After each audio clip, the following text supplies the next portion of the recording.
Alors maintenant, les grues. Donc on a plusieurs types de grues. Des grues mobiles, donc les grues qui peuvent se déplacer.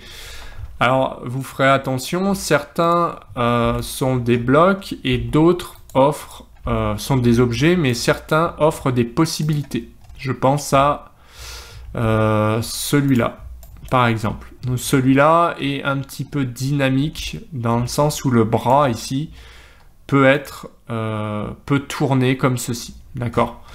Donc le bras, lui, peut être déplacé comme ceci. Donc si je désactive ortho, voilà, vous pouvez déplacer un petit peu comme ceci le bras de la grue. Pareil pour le crochet ici, qui peut être déplacé. Alors je ne sais pas si là j'ai un incrément ou mon mode ortho qui m'embête. Voilà, et là il est désactivé. Donc voilà. Mais il y a peut-être autre chose qui fait... c'est étonnant, ouais. Donc ici on peut aussi bouger ça, voilà. Donc là on peut bouger de cette manière et on peut aussi bouger donc le crochet. Mais c'est bizarre parce que mon mode ortho est pourtant désactivé. Donc bon, j'ai peut-être un souci là sur ma version, il faut que je regarde. Ouais, pourtant il n'y a rien qui est activé. Alors est-ce que c'est peut-être l'accrochage aux objets qui m'embête? Je vais essayer de le désactiver. Ouais, non, ça doit être vraiment dans les paramètres du bloc. Bon, mettons. Donc on peut faire clic droit aussi, réinitialiser le bloc quand on a des soucis de ce type-là. Donc vous voyez, celui-là est plutôt pas mal parce qu'on peut monter. Donc là, je pense que c'est mon mode Resolve. Oui, j'ai trouvé. C'était mon mode Resolve qui m'embêtait en fait. Donc là, ça va aller beaucoup mieux. Ouais, le mode résolution, enfin le snap mode, comme on dit. J'y avais pas pensé parce que je ne l'utilise jamais. C'est ce mode-là. F9. Et là, voilà, ça va beaucoup mieux parce que je peux déplacer comme je veux. Je peux aussi, je crois, bouger ça. Et je peux aussi agrandir le mât ici. Ça, c'est plutôt pas mal.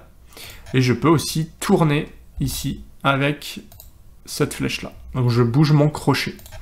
Donc ça, vous voyez, c'est plutôt pas mal. Et pareil ici, hein, je peux très bien agrandir ou pas. Donc ça, c'est plutôt sympa à utiliser. Ensuite, vous avez les grues à tour.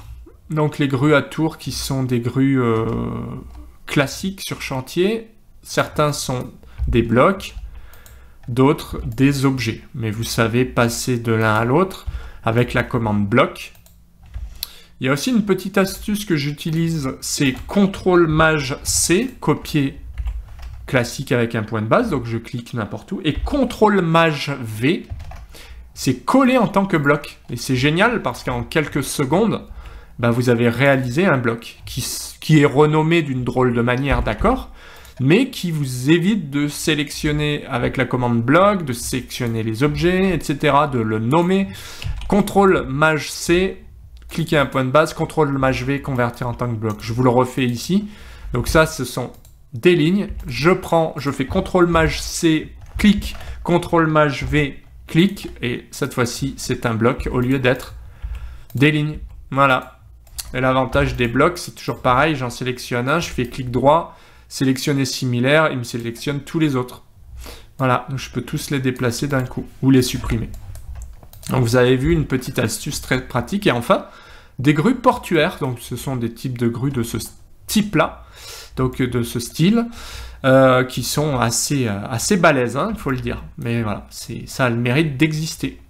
Donc ça vous permettra également d'habiller vos plans, si besoin, avec des véhicules de chantier type grue. Voilà.